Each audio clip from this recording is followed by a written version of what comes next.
We were talking about ab training a little bit, and I don't know if I'd be able to find like the exact one, but you were saying that you do like to do direct ab training. Is that right? Yeah, so I've changed my opinion on this over the years because, like, I don't need to train my abs to have a very visible six pack because the muscle is there. Yeah. For instance, I had a client that competed at a show, his first ever show. He's just turned 50 years old. He's a competitive jiu-jitsu and judo athlete. And dude, that level of definition he had in his core blew everybody in the show away. Like, it was just there was just more going on. It was like, I can send you a picture sometime. I mean, it's just there's a lot. Yeah, there was a lot more going on there. And I really started to think about it. And I'm like, unless you're doing very heavy oblique work, I don't really think it's going to increase your. I mean, it might slightly increase it if you're taping it, but visually, it's not going to make you look blockier, I don't think. Mm-hmm. Yeah, that was what it was. We were talking about if it would make you blocker, because Dante has actually said, he's like, why do these competitors do all this oblique training? Like, don't you see what happens to older guys with their blocky waist? This is exactly the opposite of what you want to do. So at least as far as I'm aware, the last time I've seen him comment on it, he was against oblique training. When I was young, I just wanted abs. Like, that's like all I cared about. Yeah, me too. And I definitely have a blockier waist. And so because of that, I have shied away. That and the fact that I just genetically, I do have blockier abs. So I don't, it's not like I need to do it so much, but could they grow? Probably. And I just didn't want that blocky waist. And this is where I think it could be interesting in terms of like a true competitor versus somebody who just wants to look good. Yeah. And the reason I bring that up is because in your example, that person who had that great development, they are on stage shredded, right? But it's almost like what I've talked about before with pro bodybuilders. If you look at some of these IFBB pros, even at 12% to the average population, they can look obese in clothes, right? Even though on stage, when they're shredded, it's like, wow, nobody would ever say they're fat. In person, in clothes and a higher body fat, not even high, just a not shredded body fat, they can look kind of overweight. And by the same token, I would wonder if this guy with this amazing core you're talking about, if he was 14% body fat, would he actually look worse because of all of that abdominal muscle? I don't know. I'm just speculating because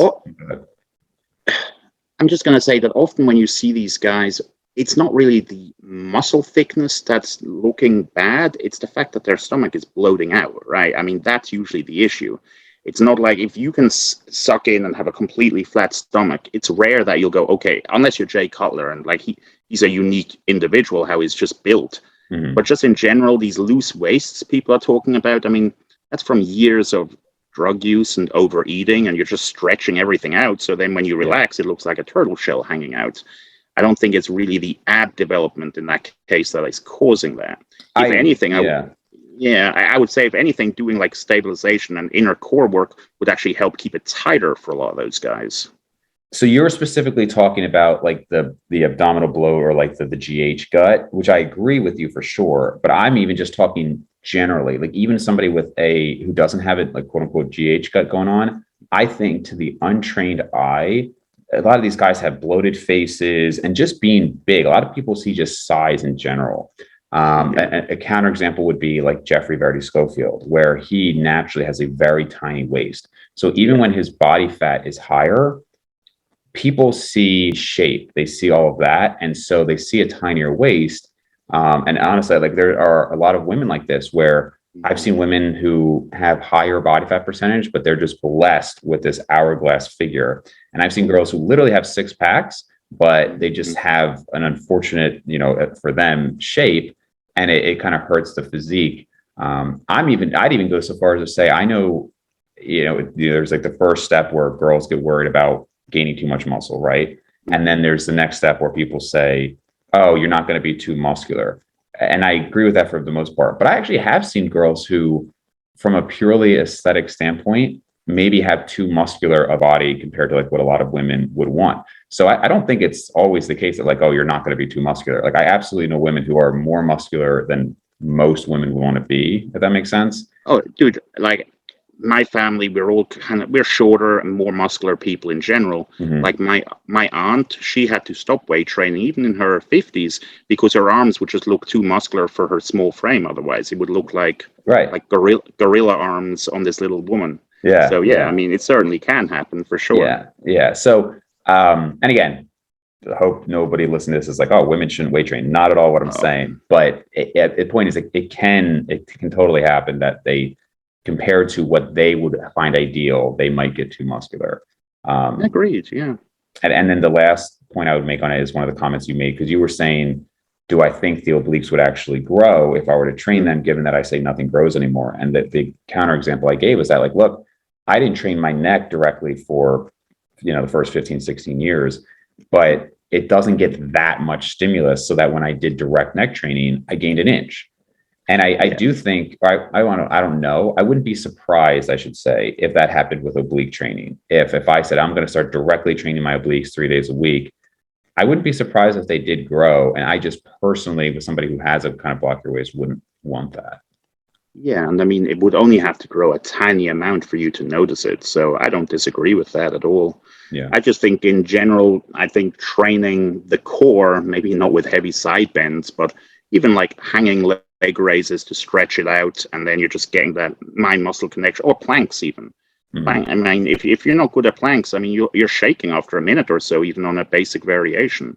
So I think I think it's useful to do some work for it, maybe not even every week, but just occasionally, Yeah. making sure you get some stimulus in there. I mean, Yeah. I get both. I get both arguments though, for sure. And I mean, if you have naturally a blockier waist, you're probably, you see those people wearing the waist trainers and Right. all Right. that stuff. So I mean, yeah, I mean, if you're going to go to that extreme, then you might as well not train your obliques for sure. Right. Yeah. I remember seeing one guy posting about how he wore his lifting belt like basically 24/7. I mean, all of his waking time. And he just like cinched it really tight. And he actually said that it seemed to reduce his waistline. I would wonder about that, if maybe it's just more keeping you tighter and keeping your stomach in. Although I do know there's anecdotes of the women with like the really crazy waist trainers that it does make a difference, but then you're like smashing your organs together and whatnot. Yeah, and I think maybe sure you will get less stimulus in that area because you're basically compressing it the whole time, but then you shouldn't do any compound lifts either. So you see a lot of people who do that and then they're still loading their spine. And it's like you're kind of defeating the point. Like when I downsized and did middle weights naturally in 2014, I was well aware that I needed to get my waist as small as possible. So I only trained on isolation machines for like 3-4 months. Really? And my waist did come down. Like I taped around the belly button at like 28 inches. Wow. And now if I'm in shape, honestly, it's 31, 32. So At a similar body weight, or that's now no, you're heavier? different body weight. Yeah, different body Okay. weight. Now it's heavier. But Yeah. when I was coming down to get that like illusion of the small waist, so to Mhm. speak, I stopped loading my spine. I stopped doing bent over rows, anything that would take my core to stabilize, basically. So I just did different machines, isolated, and I think I definitely lost some muscle because I was in shape in the low 180s, but I wanted to get down to 176 and a quarter. And I did DEXA scans. I literally remember one DEXA scan. I lost 5 pounds of weight, and I dropped on the DEXA scan 0.3%. And you can say a DEXA scan isn't totally accurate. It's not, but it's got great repeatability, and I definitely had lost like tissue. Yeah. Yeah. Without Wow. a doubt. Yeah, it's interesting to see just obviously the correlation with body weight in general. I mean, when I was, I don't know, 130 pounds, and I think I had a 29-inch waist, and like I could be contest lean right now. I wouldn't have a 29-inch waist anymore. Yeah. Like when I get lean now, even I could probably get it down to like 30 and a half, maybe, if I was like contest lean. But at some point, I'll notice I'm getting leaner, but the waist just doesn't keep getting smaller, at some point for me. But yeah, it's amazing when I see some of these guys like Jeffrey Verdi Schofield or Paul Canoe, and it's like 28-inch waist. It's just like this crazy taper. Dude, it's all genetics. And I mean, as far as that goes, and your point about the women, I saw that like last weekend. I had one client, she actually turned pro yesterday, so that's great. But she's 52 years old, super jacked. And she lost the overall in it. Like the overall was won by this girl who has amazing shape, but she was still like, I don't know, 20% body fat. Like there was a clear layer of body fat over her entire body. Really? When you looked at her in person. Yeah, but then when she got on stage, dude, her shape was just crazy, nearly cartoonish. Really? Tiny waist, flaring out. I mean, a figure especially, it's shape first, everything Yeah. else second.